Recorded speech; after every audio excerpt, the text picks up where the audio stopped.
Life on the Mississippi by Mark Twain. Chapter 28. Uncle Mumford Unloads. All day we swung along down the river and had the stream almost wholly to ourselves. Formerly, at such a stage of the water, we should have passed acres of lumber rafts and dozens of big coal barges, also occasional little trading scows pedaling along from farm to farm, with the peddler's family on board; possibly a random scow bearing a humble Hamlet and Company on an itinerant dramatic trip. But these were all absent. Far along in the day we saw one steamboat, just one and no more. She was lying at rest in the shade within the wooded mouth of the Obion River. The spy-glass revealed the fact that she was named for me, or he was named for me, whichever you prefer. As this was the first time I had ever encountered this species of honor, it seems excusable to mention it, and at the same time call the attention of the authorities to the tardiness of my recognition of it. Noted a big change in the river at Island 21. It was a very large island, and used to be out toward midstream. But it is joined fast to the main shore now, and has retired from business as an island. As we approached famous and formidable Plum Point, darkness fell, but that was nothing to shudder about in these modern times, for now the national government has turned the Mississippi into a sort of 2,000-mile torchlight procession. In the head of every crossing, and in the foot of every crossing, the government has set up a clear burning lamp. You are never entirely in the dark now. There is always a beacon in sight, either before you, or behind you, or abreast. One might almost say that lamps have been squandered there. Dozens of crossings are lighted which were not shoal when they were created, and have never been shoal since. Crossings so plain, too, and also so straight, that a steamboat can take herself through them without any help, after she has been through once. Lamps in such places are of course not wasted.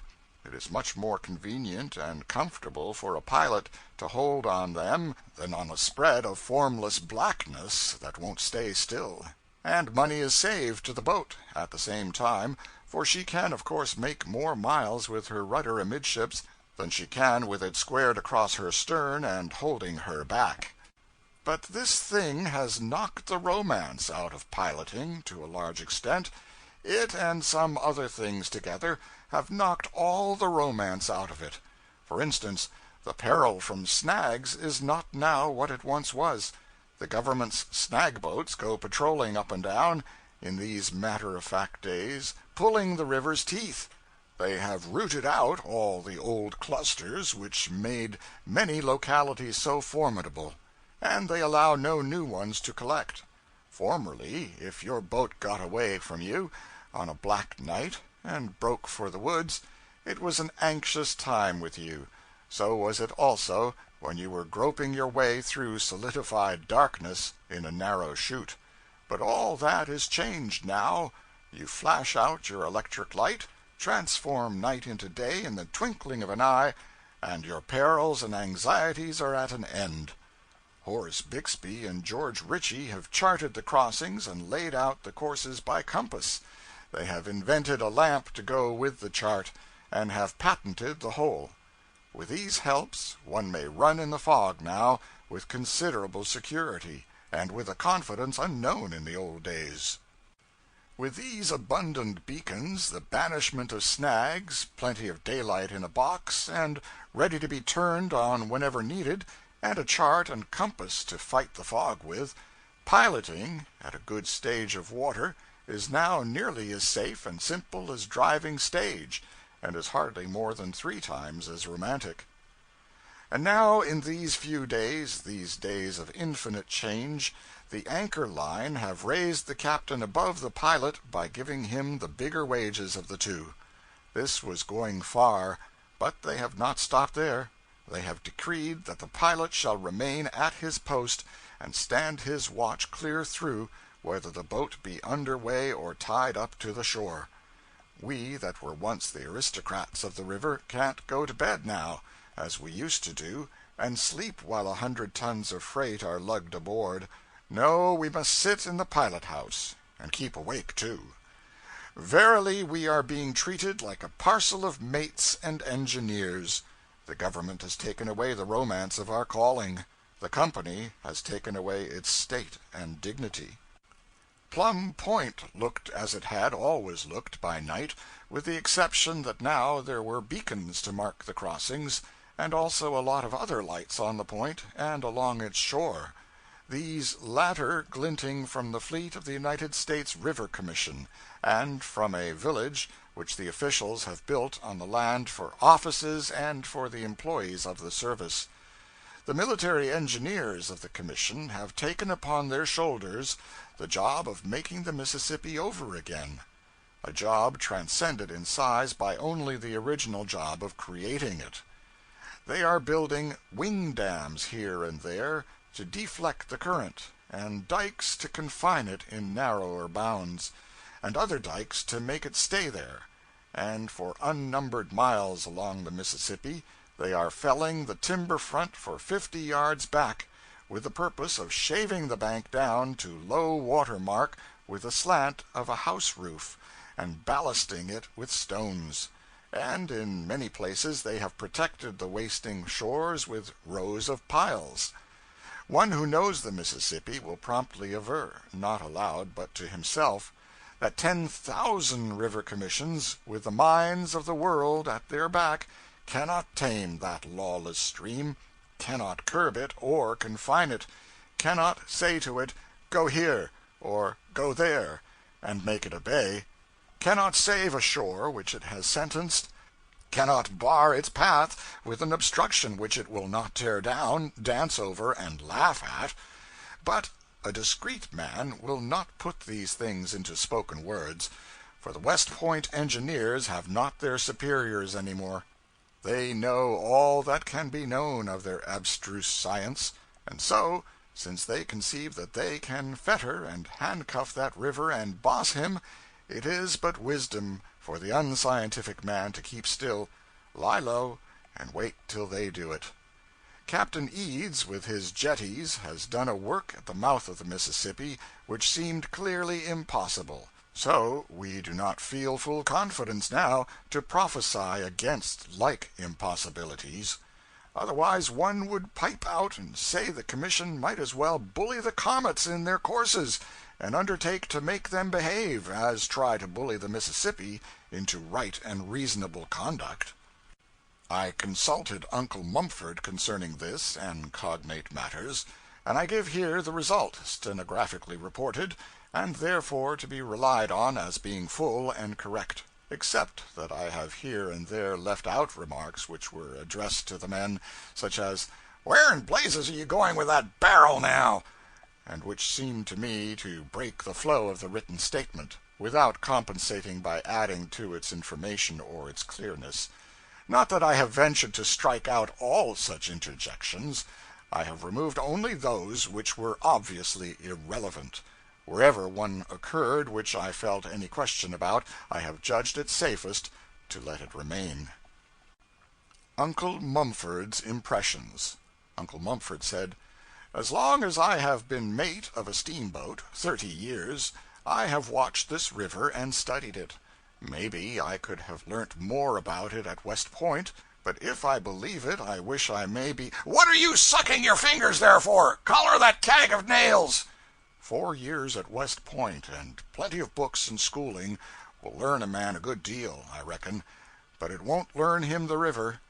You turn one of those little European rivers over to this commission, with its hard bottom and clear water, and it would just be a holiday job for them to wall it, and pilot, and dike it, and tame it down, and boss it around, and make it go wherever they wanted it to, and stay where they put it, and do just as they said, every time. But this ain't that kind of river. They have started in here with big confidence, and the best intentions in the world, but they are going to get left. What does Ecclesiastes 7:13 say? Says enough to knock their little game galley west, don't it? Now, You look at their methods once. There at Devil's Island, in the upper river, they wanted the water to go one way, the water wanted to go another. So they put up a stone wall. But what does this river care for a stone wall? When it got ready, it just bulged through it.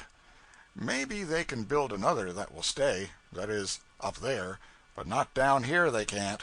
Down here in the lower river they drive some pegs to turn the water away from the shore and stop it from slicing off the bank. Very well, don't it go straight over and cut somebody else's bank? Certainly. Are they going to peg all the banks? Why, they could buy ground and build a new Mississippi cheaper. They are pegging Bulletin Towhead now. It won't do any good. If the river has got a mortgage on that island, it will foreclose, sure, pegs or no pegs. Away down yonder they have driven 2 rows of piles straight through the middle of a dry bar half a mile long, which is 40 foot out of the water when the river is low. What do you reckon that is for? If I know, I wish I may land in. Hump yourself, you son of an undertaker! Out with that coal oil now! Lively! Lively! And just look at what they're trying to do down there at Milliken's Bend. There's been a cut-off in that section, and Vicksburg is left out in the cold. It's a country town now. The river strikes in below it, and a boat can't go up to the town except in high water. Well, they are going to build wing dams in the bend opposite the foot of 103, and throw the water over and cut off the foot of the island, and plow down into an old ditch where the river used to be in ancient times, and they think they can persuade the water around that way, and get it to strike in above Vicksburg, as it used to do, and fetch the town back into the world again. That is, they are going to take this whole Mississippi and twist it around and make it run several miles upstream. Well, you've got to admire men that deal in ideas of that size and can tote them around without crutches, but you haven't got to believe they can do such miracles, have you? And yet, you ain't absolutely obliged to believe they can't. I reckon the safe way, where a man can afford it, is to copper the operation, and at the same time buy enough property in Vicksburg to square you up in case they win. Government is doing a deal for the Mississippi now, spending loads of money on her. When there used to be 4,000 steamboats and 10,000 acres of coal barges and rafts and trading scows, there wasn't a lantern from St. Paul to New Orleans, and the snags were thicker than bristles on a hog's back. And now, when there's 36 steamboats and nary barge or raft, government has snatched out all the snags and lit up the shores like Broadway, and a boat's as safe on the river as she'd be in heaven. And I reckon that by the time there ain't any boats left at all, the commission will have the old thing all reorganized and dredged out and fenced in and tidied up to a degree that will make navigation just simply perfect, and absolutely safe and profitable. And all the days will be Sundays, and all the mates will be Sunday school soup. What in the nation you fooling around there for, you sons of unrighteousness, heirs of perdition? Going to be a year getting that hogshead ashore? During our trip to New Orleans and back, we had many conversations with rivermen, planters, journalists, and officers of the River Commission, with conflicting and confusing results. To wit, 1. Some believed in the Commission's scheme to arbitrarily and permanently confine, and thus deepen the channel, preserve threatened shores, etc. 2.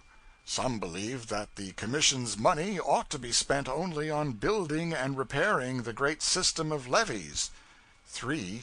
Some believed that the higher you build your levee, the higher the river's bottom will rise, and that consequently the levee system is a mistake. 4.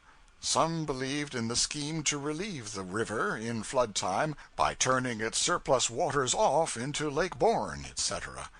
5. Some believed in the scheme of northern lake reservoirs to replenish the Mississippi in low water seasons. Wherever you find a man down there who believes in one of these theories, you may turn to the next man and frame your talk upon the hypothesis that he does not believe in that theory, and after you have had experience, you do not take this course doubtfully or hesitatingly, but with the confidence of a dying murderer, converted one, I mean. For you will have come to know, with a deep and restful certainty, that you are not going to meet two people sick of the same theory, one right after the other. No, there will always be one or two with the other diseases along between. And as you proceed, you will find out one or two other things. You will find out that there is no distemper of the lot but is contagious, and you cannot go where it is without catching it. You may vaccinate yourself with deterrent facts as much as you please. It will do no good. It will seem to take, but it doesn't. The moment you rub against any one of those theorists, make up your mind that it is time to hang out your yellow flag. Yes, you are his sure victim, yet his work is not all to your hurt, only part of it, for he is like your family physician, who comes and cures the mumps and leaves the scarlet fever behind. If your man is a lake-born relief theorist, for instance, he will exhale a cloud of deadly facts and statistics which will lay you out with that disease, sure. But at the same time he will cure you of any other of the 5 theories that may have previously got into your system. I have had all the 5, and had them bad. But ask me not in mournful numbers which one racked me hardest, or which one numbered the biggest sick list, for I do not know. In truth, no one can answer the latter question. Mississippi improvement is a mighty topic down yonder. Every man on the river banks, south of Cairo, talks about it every day, during such moments as he is able to spare from talking about the war, and each of the several chief theories has its host of zealous partisans. But, as I have said, it is not possible to determine which cause numbers the most recruits. All were agreed upon one point, however. If Congress would make a sufficient appropriation, a colossal benefit would result. Very well. Since then the appropriation has been made, possibly a sufficient one, certainly not too large a one. Let us hope that the prophecy will be amply fulfilled. One thing will be easily granted by the reader, that an opinion from Mr. Edward Atkinson upon any vast national commercial matter comes as near ranking as authority as can the opinion of any individual in the Union. What he has to say about Mississippi River improvement will be found in the appendix. Footnote: see Appendix B. Sometimes half a dozen figures will reveal, as with a lightning flash, the importance of a subject which 10,000 labored words, with the same purpose in view, had left at last but dim and uncertain. Here is a case of the sort. Paragraph from the Cincinnati Commercial. The towboat Joseph B. Williams is on her way to New Orleans with a tow of 32 barges containing 600,000 bushels, 76 pounds to the bushel, of coal exclusive of her own fuel, being the largest tow ever taken to New Orleans or anywhere else in the world.